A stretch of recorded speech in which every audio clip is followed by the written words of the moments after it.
बिस्मिल्लाहिर्रहमानिर्रहीम। अस्सलामु अलैकुम नाजरीन, मैं हूं आपका मेज़बान शेख अब्दुल रशीद। तहरीक इंसाफ की हुकूमत ने आने से पहले कौम को बड़े बड़े ख्वाब दिखाए। वज़ीर आज़म इमरान खान ने कौम को बड़े सुहाने ख्वाब दिखाए और उनको बड़ी बड़ी बातें सुनाई कि वो जब इक़्तिदार में आएंगे तो वो पाकिस्तान की तकदीर बदल देंगे।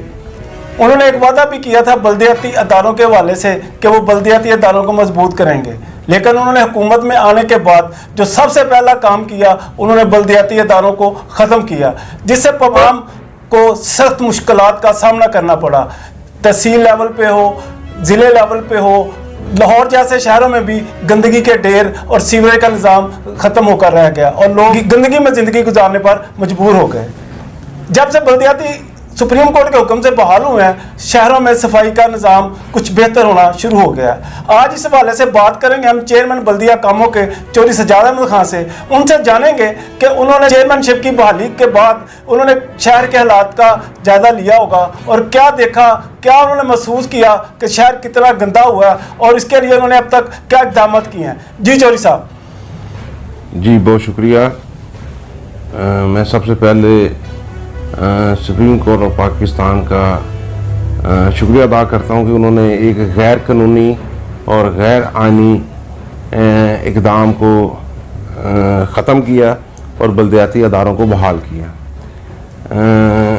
जब गवर्नमेंट ने बल्दियाती अदारे तोड़े थे तो मैं चेयरमैन था उस वक़्त। उसके बाद जब बहाल हुए, आप जानते हैं कि शहर का सफाई के हवाले से ख़ास तौर पर जो हाल था वो सारे शहर के सामने है कि सारा शहर एक कूड़े का ढेर बना हुआ था।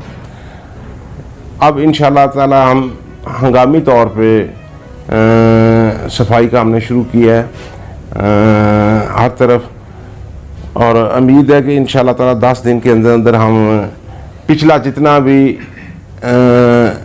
गंद है वो सारा इंशाअल्लाह क्लीन हो जाएगा और एक साफ़ सुथरा जो है ना शहर हम इसे बनाने की कोशिश करेंगे ताकि लोगों को एक पुरफ़ज़ा मकाम फ़ज़ा मैसर आ सके। चौधरी साहब, साबका दौर में जब ये बल्दियाती इदारों का पर पाबंदी थी, उस दौर में ब्यूरोक्रेट्स ऐसी इनको संभालते थे बल्दियाती इदारे को भी, तो उस ज़माने में कामों के का स्लाटर हाउस बंद कर दिया गया, जिससे लोगों को पता नहीं जिंदा जानवर खिलाए जा रहे हैं कि मुर्दा जानवर का गोश्त खिलाया जा रहा है। तो इस हवाले से आपने अब तक क्या इक़दाम किया कि आपको जब इल्म हुआ कि कामों के में स्लाटर हाउस बंद है, तो इस हवाले से आपने अब तक क्या इक़दाम उठाया? जी ये एक बहुत ही संगीन मसला है। जिस दिन मैंने चार्ज दोबारा लिया उसी दिन मैंने जो है ना AC कामों की और DCO गुजरांवाला को जो है ना लेटर लिखे थे कि एक 40 साल से स्लाटर हाउस बतौर स्लाटर हाउस जो है ना वो चल रहा था। पिछले AC कामों की ने उस पर कब्ज़ा किया और उस बिल्डिंग को सील कर दिया, वो बंद पड़ी हुई है। उस बिल्डिंग कामों की के पास एक वाहद वही एक बिल्डिंग थी जो स्लाटर हाउस के तौर पे जो है ना काम कर रही थी। अब कामों की के पास कोई दूसरा इसका मुतबादल नहीं है, लिहाजा इंसानी जान के साथ खेला जा रहा है। किसी को नहीं पता इस बात का कि जो है ना जो गोश्त या जो मीट मार्केट में आ रहा है उसकी कंडीशन क्या है, उसकी क्वालिटी क्या है।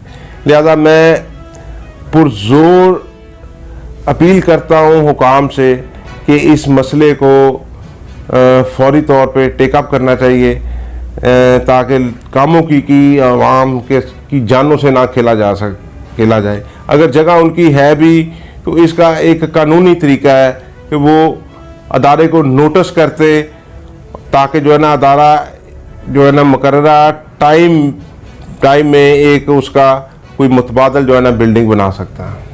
चौधरी साहब, क्या आप ये नहीं समझते कि स्लाटर हाउस गली गली मोहल्ले मोहल्ले में खुल गए, हर कसाब अपने गाड़ियाँ दुकान पर जानवर ज़िबा कर रहा है, उससे गंदगी में भी इजाफा हो रहा है और सीवरेज का निज़ाम ख़ास तौर पर उससे मुतासर हो रहा है। इस हवाले से आपका क्या? जी बिल्कुल, ये एक बहुत बड़ा जो है ना मसला दरपेश है कि जो कसाब हैं वो अपने घरों पर ही जानवर ज़िबा करते हैं और सारा वेस्टेज जो है ना या नाले में फेंक देते हैं या सीवरेज में फेंक देते हैं, जिसकी वजह से सीवरेज बंद हो जाता है, नाले जो है ना ड्रेन बंद हो जाती है। ये एक सफाई के हवाले से भी एक बहुत संगीन मसला है, लेकिन मैं समझता हूँ कि इससे भी बढ़ के हमें इस बात का नहीं पता चलता कि जो है ना जो गोश्त जो मीट मार्केट में आ रहा है उसकी क्वालिटी क्या है, क्योंकि वो चेक नहीं हो रहा, उसको जो है ना डॉक्टर चेक नहीं कर रहा। हमारे पास डॉक्टर अवेलेबल है, अमला अवेलेबल है, लेकिन स्लाटर हाउस पे नजायज कब्जा किया हुआ है जो है ना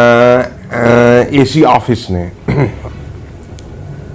जज साहब, आपका अवाम से रब्ता रहता है, आपसे लोग मिलने आते हैं अपने मसाइल के हवाले से भी, तो उनसे आपकी बातचीत तो होती है।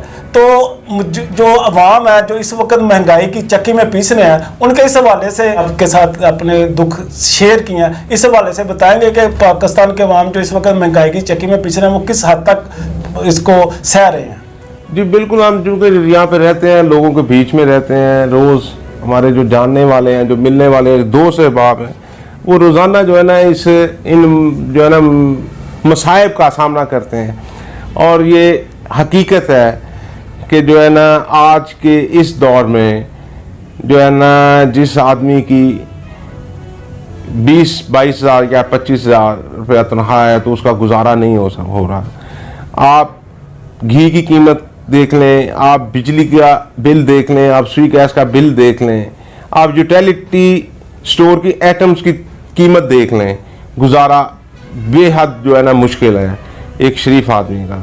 बेइंतहा महंगाई है और इस पे तमाम अहकाम को जो इसमें अपना किरदार अदा कर सकते हैं उन्हें जो है ना 22 करोड़ आवाम के लिए इसमें अपना किरदार अदा करना चाहिए, ताकि जो है ना लोगों को रिलीफ मिल सके, लोग जो है ना कुछ सुख का सांस ले सकें।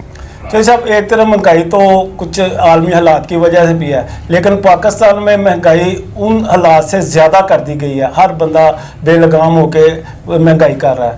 तो क्या आप समझते हैं कि पाकिस्तान के ख़ास तौर पर पंजाब में कहीं हुकूमत नाम की कोई चीज़ है? जी ये बिल्कुल आप दुरुस्त कह रहे हैं कि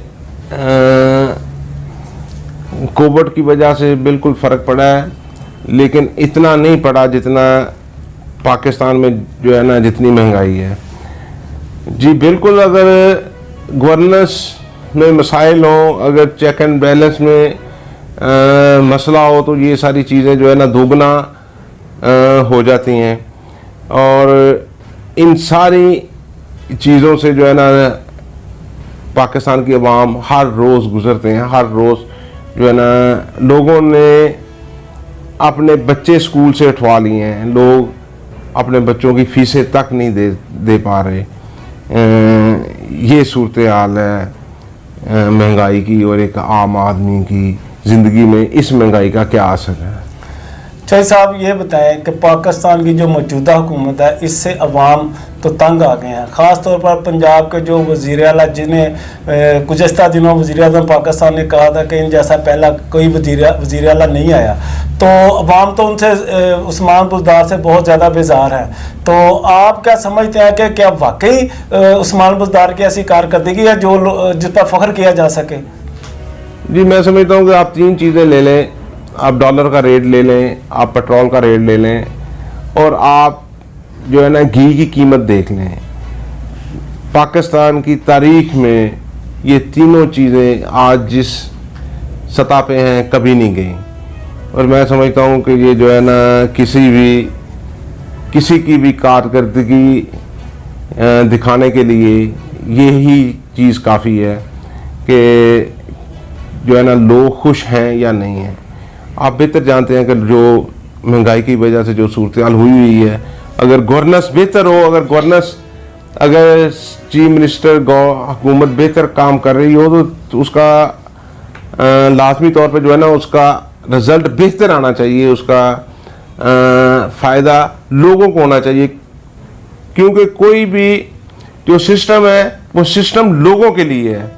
अगर लोगों को फ़ायदा नहीं होता, अगर लोगों को उसके समरात नहीं पहुंचते, तो कोई किसी निज़ाम की कोई हैसियत नहीं है। असल अगर लोगों को फ़ायदा पहुंचता है फिर ही जो है ना उस पर बात की जा सकती है। अदरवाइज अगर लोगों को फ़ायदा नहीं पहुंचता, अगर लोग ही चक्की में पिस रहे हैं, तो उसका मैं नहीं समझता कि जो है ना कोई भी हुकूमत या कोई भी जो है ना अदारा इसका कोई जवाब दे सकता है।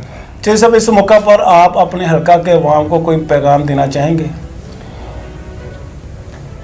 जी, सफाई चूँकि निस्फ ईमान है और ये बहुत बड़ी बात है।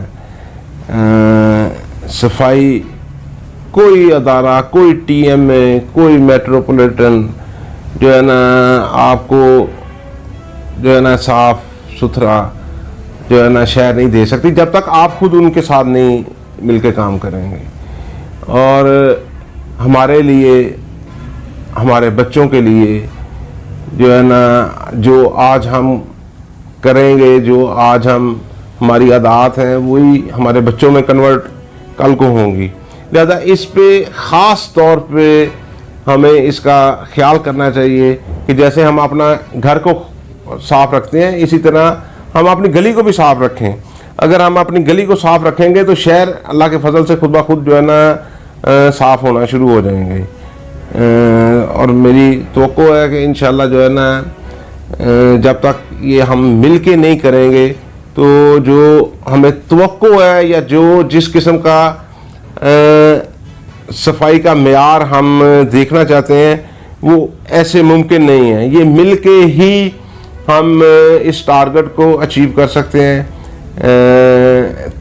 कि टीएमए के साथ हम खुद मिल के अगर काम करेंगे तो तभी हम बेहतर जो है ना उसका रिजल्ट ले सकते हैं।